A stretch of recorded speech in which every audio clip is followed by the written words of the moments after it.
RCB ವಿಜಯೋತ್ಸವದ ಸಂದರ್ಭದಲ್ಲಿ Chinnaswamy stadium ಬಳಿ ಕಾಲ್ತುಳಿತ ದುರಂತ ಪ್ರಕರಣಕ್ಕೆ ಸಂಬಂಧಪಟ್ಟ ಹಾಗೆ ಕೆಎಸ್ಸಿಎ ಮತ್ತು ಡಿಎನ್ಎ ಗುಪ್ತಚರ ಇಲಾಖೆ ವಿರುದ್ಧ ಕ್ರಮಕ್ಕೆ ಈಗ ಶಿಫಾರಸನ್ನು ಮಾಡಲಾಗಿದೆ. ಸಿಎಂಗೆ ವರದಿಯನ್ನ ಜಸ್ಟಿಸ್ ಕುನ್ನಾ ಈಗ ಸಲ್ಲಿಸಿದ್ದಾರೆ.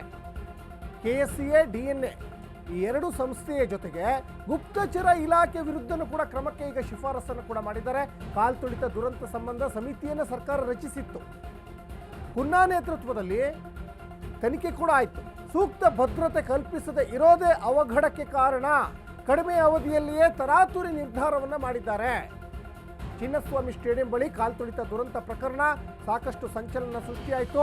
11 ಜನ ಸಾವನ್ನಪ್ಪಿದ್ರು. ಅದಕ್ಕೆ ಕಾರಣ ಯಾರು? ಕೆಎಸ್ಸಿಎ ಡಿಎನ್ಎ ಗುಪ್ತಚರ ಇಲಾಖೆ ಅಂತ ಈಗ ಜಸ್ಟಿಸ್ ಕುನ್ನಾ ಈಗ ಒಂದು ವರದಿಯನ್ನು ಸರ್ಕಾರಕ್ಕೆ ಸಲ್ಲಿಕೆಯನ್ನು ಮಾಡಿದ್ದಾರೆ. ಮತ್ತು ಆಲ್ರೆಡಿ ಈ ಘಟನೆ ನಡೆದ ಬೆನ್ನಲ್ಲೇ Bengaluru police commissioner B Dayanand ಸೇರಿದಂತೆ 3 ಜನ IPS ಅಧಿಕಾರಿಗಳನ್ನು ಕೂಡ ಅಮಾನತು ಮಾಡಿದರು.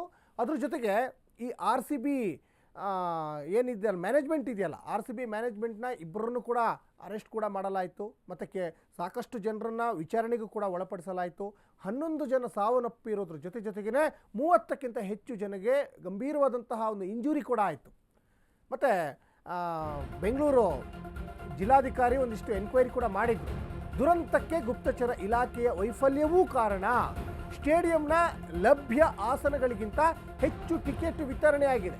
ವರದಿಯಲ್ಲಿ justice John Michael D Cunha ಈಗ ಉಲ್ಲೇಖ ಮಾಡಿದಂತೆ ಕಾಣಿಸ್ತಾ ಇದೆ. ಜುಲೈ 17ರ ಸಂಪುಟ ಸಭೆಯಲ್ಲಿ ವರದಿಯನ್ನು ಮಂಡಿಸ್ತೀವಿ. 17ಕ್ಕೆ ವರದಿ ಮಂಡನೆ ಆಗ್ತದೆ. ಏನೆಲ್ಲ ಶಿಫಾರಸು ಮಾಡಿದ್ದಾರೆ ಅಂತ ಚರ್ಚೆ ಮಾಡಬೇಕು. ವಿಧಾನಸೌಧದಲ್ಲಿ ಮುಖ್ಯಮಂತ್ರಿ ಸಿದ್ದರಾಮಯ್ಯನವರ ಹೇಳಿಕೆ ಇದು.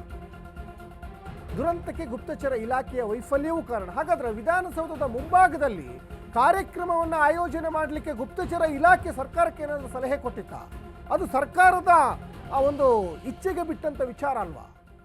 DCM DK ಶಿವಕುಮಾರ್ ಆ ಒಂದು ಜವಾಬ್ದಾರಿಯನ್ನು ತಗೊಂಡಿದ್ರು, ಅವರೇ ಕಾರ್ಯಕ್ರಮ ಆಯೋಜನೆ ಮಾಡಿದ್ರು ಅಂತ ಒಂದಿಷ್ಟು ಚರ್ಚೆ ಆಗ್ತಾ ಇತ್ತು. ಗಂಭೀರವಾದಂಥ ಚರ್ಚೆ ಆಗ್ತಾ ಇತ್ತು.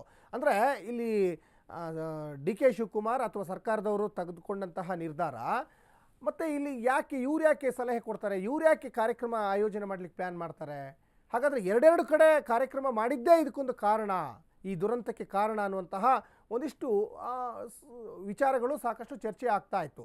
ಆಮೇಲೆ ಸಿದ್ದರಾಮಯ್ಯನವರ ಆಪ್ತ ಕಾರ್ಯದರ್ಶಿ ಗೋವಿಂದರಾಜನ್ನು ಕೂಡ ಈಗಾಗಲೇ ಅವ್ರನ್ನ ಕಳಿಸ್ಬಿಟ್ರು, ಆ ಹುದ್ದೆಯಿಂದ ತೆಗೆದುಹಾಕಿಬಿಟ್ರು. ಮತ್ತು ಇಲ್ಲಿ ಸರ್ಕಾರದವ್ರದ್ದು ಏನು ಪಾತ್ರವೇ ಇಲ್ಲ. ಹಾಗಾದರೆ ಪೊಲೀಸ್ ಅಧಿಕಾರಿಗಳದ್ದು, RCB DNA KSCA ಸಂಸ್ಥೆಯವ್ರದ್ದು ಮಾತ್ರ ಸಮಸ್ಯೆನ ಹಾಗಾದರೆ ಅನ್ನುವಂಥ ಪ್ರಶ್ನೆಯೂ ಈಗ ಸಹಜವಾಗಿ ಉದ್ಭವ ಆಗುತ್ತೆ.